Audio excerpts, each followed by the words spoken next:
대통령 별의 순간 대운 찾는 법 154번째 챕터 케이스 26 사례. 지금 회상하고 있는 바이킹 레스의 삶에서 가장 중요하게 느껴지는 것은 무엇입니까?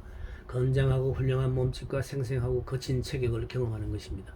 나는 어떤 환생에서도 다시 거친 육체를 가져본 적이 없습니다. 상처를 입어도 고통을 느끼지 않았기 때문에 두려움을 몰랐습니다. 모든 면에서 조금도 손색이 없는 신체였습니다. 한 번도 병들어 본 적이 없었습니다.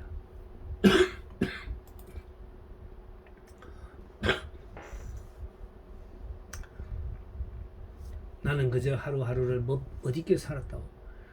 내가 걱정한 것은 싸움거리나 약탈할 것, 또 음식이나 술, 섹스할 여자들에 관한 것뿐이지요. 나의 모든 느낌은 육체적인 목적에만 쏠렸어요. 참으로 당당하고 거창한 육체였지요.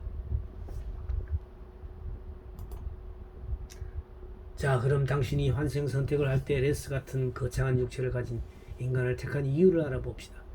당신이 영혼의 세계에서 그런 선택을 마음먹었을 때 당신은 그러한 유전인자를 가진 육체를 신청하였습니까? 혹은 안내자가 당신의 소원을 알고 선택을 해준 것입니까?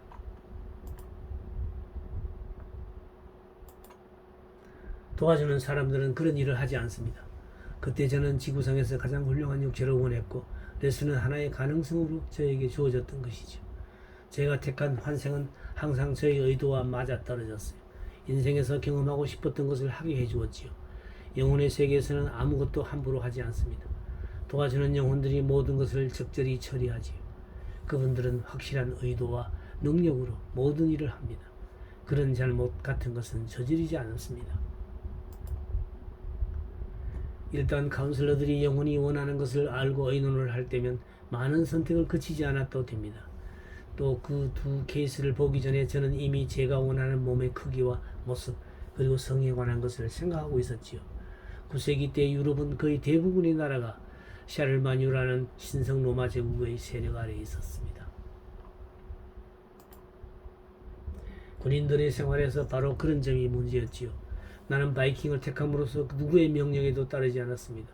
나는 자유로웠고 어떤 정부의 간섭도 받지 않고 한 무리의 침략자들과 함께 원시적인 자연 속을 돌아다닐 수 있었지요. 그렇다면 자유 역시 선택의 요점이었군요.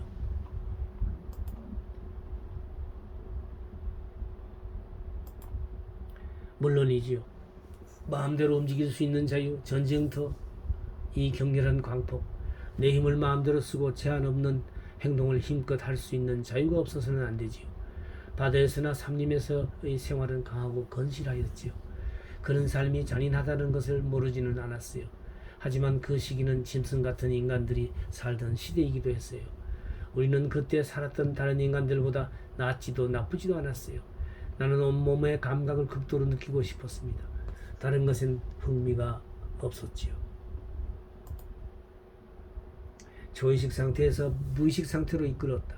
그리고 그녀를 다리의 고통을 느끼는 전생으로 유도하였다. 그 여자는 곧 가장 최근에 겪었던 1871년 뉴 잉글랜드 지방에 사는 6살 난 아슈리라는 소녀로 돌아왔다. 아슈리는 짐과 사람이 가득 찬 마차를 타고 가다 갑자기 문이 열리는 바람에 차 밑으로 굴러떨어졌다. 그녀가 돌이 깔린 길 위에 떨어졌을 때 무거운 마차 뒷바퀴가 무릎 위쪽의 허벅지 위로 지나가면서 뼈를 부러뜨렸다. 그 사고 현장을 설명할 때 비술자는 자신의 허벅지 같은 부분에 날카로운 고통을 느꼈다. 의사들의 도움이나 오랜 부목 치료에도 불구하고 아슈리의 다리는 치유되지 않았다. 그녀는 다시 설 수도 걸을 수도 없었고 혈액순환이 잘 되지 않아 길지 않은 여생 동안 자주 다리가 부었다. 1912년 아슈리는 사망하게 되는데 그때까지 그녀는 불우한 아이들을 위해서 책을 쓰고 또 가르치기도 하였다. 아슈리의 생애에 대한 묘사가 끝났을 때 나는 비술자를 영혼의 세계로 돌려보냈다.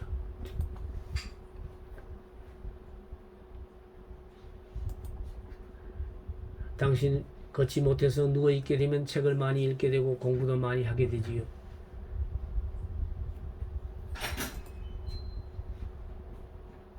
당신의 육체 선택의 역사를 볼 때 신체적으로 강인한 남자에게서 불구가 된 여자를 택하기까지 천년의 세월이 흘렀는데 그동안은 어떻게 지냈습니까? 그동안 환생할 때마다 배움을 쌓으면서 내가 진실로 원하는 것이 무엇인지 알게 되었어요.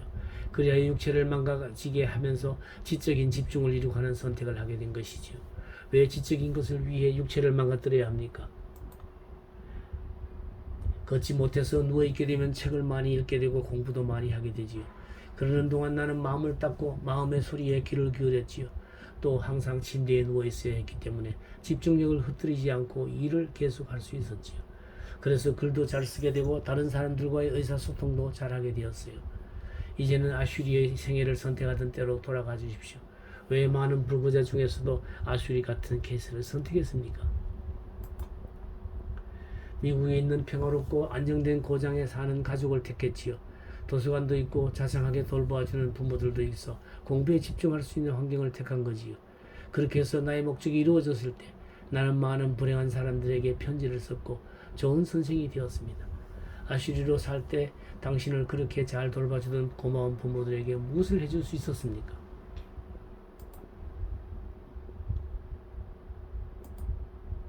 그런 일은 항상 상호적으로 작용하지요. 이익과 부채, 제가 그 가족을 택한 것은 그들이 사랑의 짙은 표현을 필요로 했기 때문입니다. 한평생 그들에게 의지해서 살면서 마음껏 그들의 애정을 받아들이는 자식이 필요했기 때문입니다. 우리는 아주 화목한 가족이었지요. 부모들은 제가 태어나기 전에 외로웠지만 저는 뒤늦게 태어나 사랑받는 외동딸이 되었어요. 부모들은 결혼을 해서 그들을 외롭게 남겨두고 떠나가는 딸을 원치 않았습니다.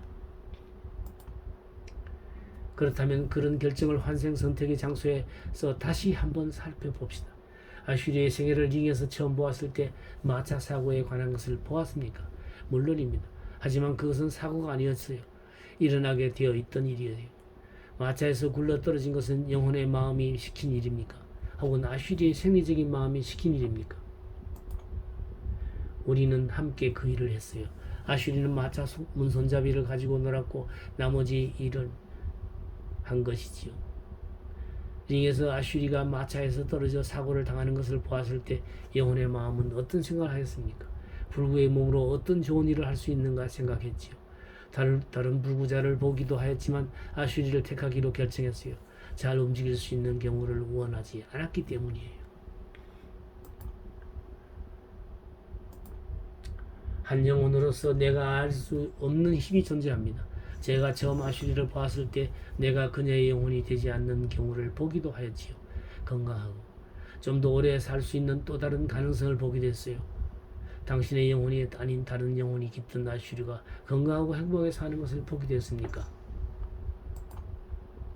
저는 보았죠. 정상적인 다리를 하고 성장한 여인으로서 남자와 불행한 관계에 빠져 있고 보람없고 소득 없는 삶 속에서 허덕이고 있는 슬픔에 빠져 있는 부모들. 하지만 보다 순조롭게 보이고 쉽게 살 수 있는 목소리가 더 딱딱했습니다. 아닙니다. 그런 인생은 우리 서로를 위해 도움이 되지 않았을 것입니다. 나는 그녀가 지닐 수 있었던 최상의 영혼이었지요. 그것은 우리 둘이 함께 한 것이지요. 그 순간 우리 둘은 하나가 된 것이지요. 아슈리는 장난꾸러기였어요. 마차 속을 뛰어다니기도 하고 문손잡이를 갖고 놀기도 했지요. 아슈리의 어머니가 그러지 말라고 만류했을 때 나도 준비가 되어 있었고 또 아슈리도 준비가 되어 있었던 거지요.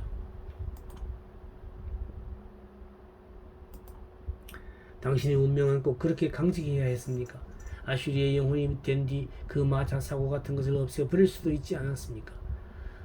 사실 마차에서 떨어지기 전에 번개같이 스쳐간 느낌이 있었습니다. 그때 누가 아슈리를 붙들어 사고가 나지 않게 할 수도 있었습니다. 그러나 내 속에 있는 소리가 속삭였습니다. 기회가 왔다. 더 이상 기다리지 마라. 떨어져야 한다. 이건 네가 원하던 것이다. 이건 최선의 길이다. 그때가 중요한 때였습니까? 아슈리가 그 이상 나이 먹기 전에 해야만 했어요. 하지만 그 어린 아이가 겪어야 했던 심한 고통과 어려움, 두려움, 그건 지긋지긋하고 무서운 경험이었어요. 처음 5주 동안 겪어야 했던 괴로움은 말로 다 표현할 수 없습니다. 나는 죽어가고 있었어요. 하지만 그 모든 것을 이겨나가는데 큰 배움이 있었지요. 지금 돌이켜보니 고통을 이겨내던 바이킹 데스의 능력이 도움을 주기도 했더군요. 고통이 격심해서 이겨내기 힘들 때 당신의 결정을 후회한 적도 있습니까? 고통과 어려움이 극치에 달하면서 혼수 상태에서 들락날락 하려고 있을 때 내 마음에선 힘이 솟아나기 시작했지요. 아픈 몸을 억누르면서 고통을 조금씩 이겨나갔지요. 침대에 누워서 의사의 도움 없이 그때의 고통을 극기하려 생각해낸 방법은 후에 공부를 위해 정신을 집중하는 데 도움을 주기도 했어요. 그리고 카운슬러들도 눈에 띄지 않는 아주 미미한 방법으로 도움을 주기도 하였지요.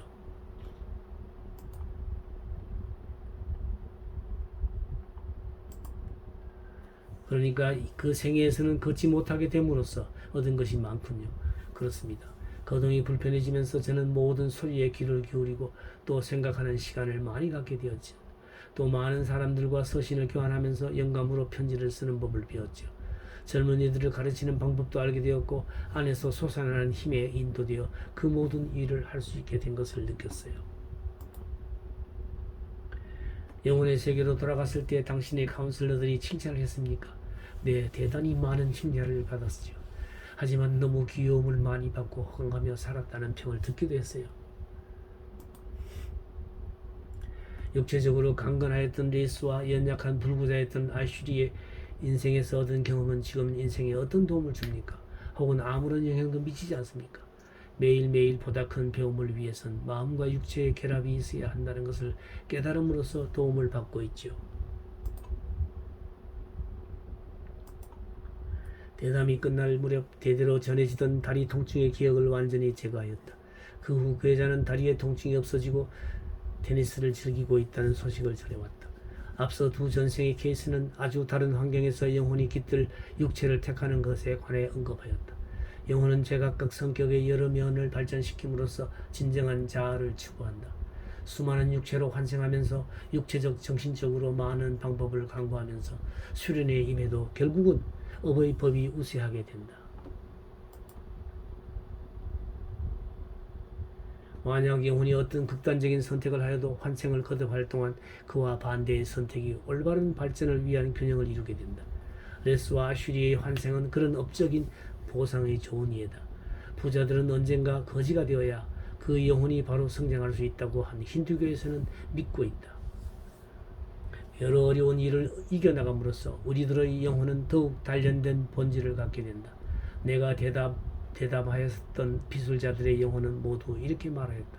인생에 있어서 진실한 배움은 올바른 인간의 길을 인정하고 따르며 화합하는 것이다. 설사 손해를 보거나 희생할지라도 우리들은 덕을 본다. 왜냐하면 실패나 억압에 대항하는 의지나 노력이야말로 발전의 교두보가 되기 때문이다. 때때로 가장 중요한 배움은 과거를 그냥 흘려보내는 것이기도 하다.